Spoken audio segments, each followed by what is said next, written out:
Veg biryani பாருங்கள், bread பீஸோடு இருக்குது பாருங்கள், தயிர் பச்சடி, கோவக்காய் பொரியல், வாழை இலையில் சூப்பராக இருக்குங்க. ப்ரெட் பீஸ் சூப்பராக இருக்குது.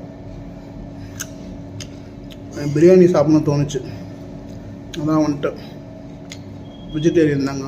கற்பகம்பாலில் சூப்பராக இருக்குது.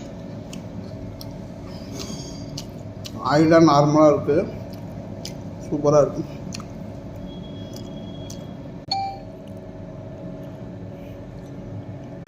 சாப்பிட்டு முடிச்சுட்டு வீட்டுக்கே வந்துட்டேங்க, முடிஞ்சிடுச்சுங்க. பயங்க நல்லா திருப்தியாக சாப்பிட்டேன். அங்கே பேச முடியல, ஏன்னா அங்கே கூட்டமாக இருந்தது, நல்லா சத்தமாக இருந்தது, பேசலை. எப்போ போனீங்கன்னா ட்ரை பண்ணி பாருங்கள். மதியானம் ஒரு வேளை திருப்தியாக சாப்பிடுங்க. நைட்டு காத்தால சாப்பிட்னா கூட பரவாயில்ல, மதியானம் திருப்தியாக சாப்பிடுங்க. பாய். இப்போ ஒரு தூக்கத்தை போடலாங்க.